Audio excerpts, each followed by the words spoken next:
Okay, let's just get right into it. Generative AI, it's not coming, it's here. And tools like Microsoft Copilot, they're about to completely reshape how we work. But, with all that power comes some pretty serious risk. So the big question is, how do you actually tap into that potential without, opening the floodgates to chaos?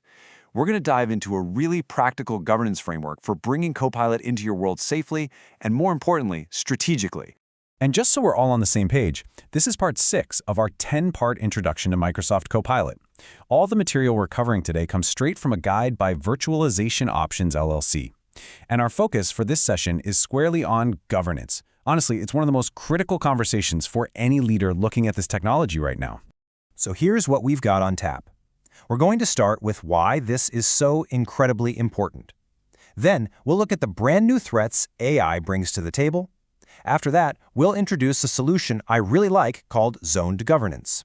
We'll map out a phased rollout strategy, and then we'll finish up by talking about who needs to be on your team to make this all happen. All right, so let's tackle that first big question. Why is governance an absolute must-have with AI? Well, it all really boils down to one single powerful word: amplification. Now this, right here, gets to the absolute heart of the problem. Think about it. Your organization, right now, probably has some hidden data access issues. People who can technically see files they really shouldn't. A person might never stumble across that super sensitive merger document buried deep on a server. But an AI?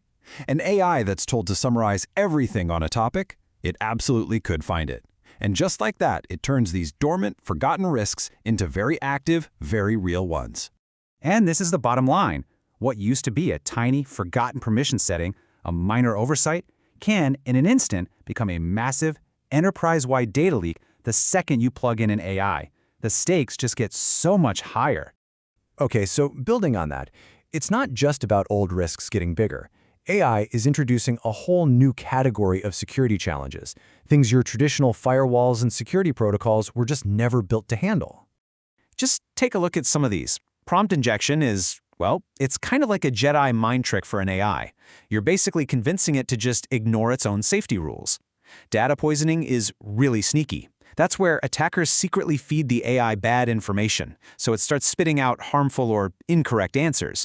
And social engineering at scale, wow. Imagine getting a phishing email that's so perfectly personalized, it actually references details from your current projects. That's the new reality we have to defend against.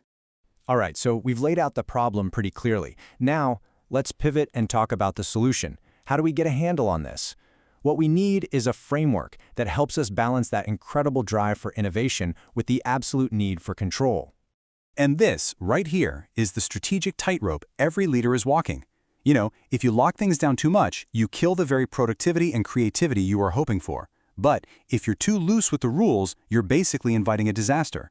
The answer isn't a single, rigid policy. It's a much smarter, tiered approach.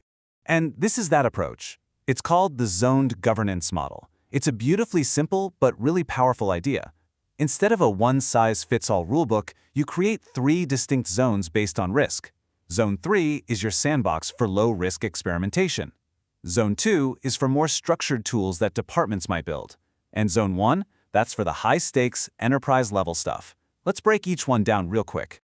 Zone 3 is all about empowerment. This is the green light for your employees to innovate safely. Maybe a salesperson builds a custom prompt to summarize their meeting notes, or the marketing team creates a little helper to draft social media posts. The key here is that they're operating in a self-service with guardrails mode. They're using pre-approved templates and datasets, which keeps the overall risk way, way down.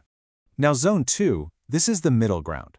This is where a business unit, say HR, partners up with IT to build something a bit more sophisticated. You could imagine an HR agent that can answer complex employee questions about benefits, or a logistics bot that can look up detailed order statuses. Because the scope is bigger and the data might be more sensitive, IT has to be involved to approve the design and keep an eye on development. And finally, we have Zone 1. This is the big leagues. This is reserved for your absolutely mission-critical applications. We're talking about anything that touches highly sensitive data, like financial records or health information, or makes automated decisions that have a real business impact. These tools are treated just like any other piece of enterprise software, with the full traditional IT governance you'd expect. Rigorous security testing, formal change control, the whole shebang.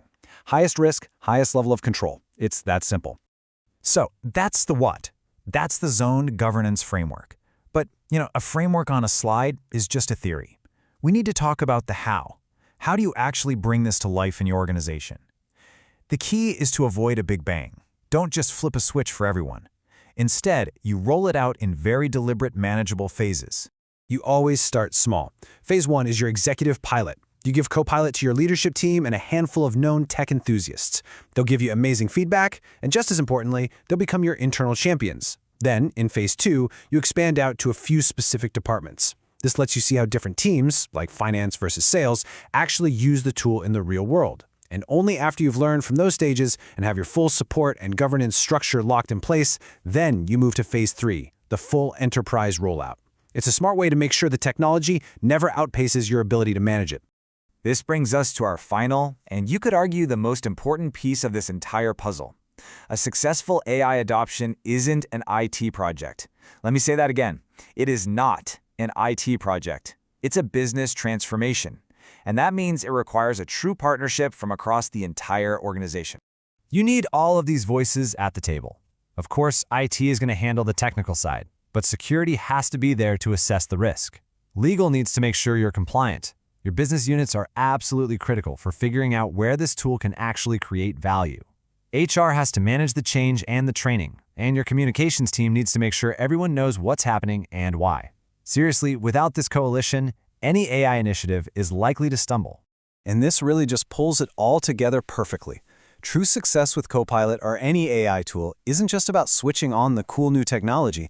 It's about weaving that powerful tech into a clear, flexible governance structure, like that zoned model, and then powering the whole thing with a dedicated, collaborative, cross-functional team. Tech, governance, people. You need all three. So, as we wrap up, I want to leave you with this one final thought to chew on. The age of AI isn't on the horizon. We are living in it. This technology is going to be adopted, one way or another. So the only real question left is whether you'll be prepared to direct it with intention and a clear strategy, or if you'll be forced to just react to the consequences. So ask yourself, is your organization ready to govern AI, or will AI end up governing you?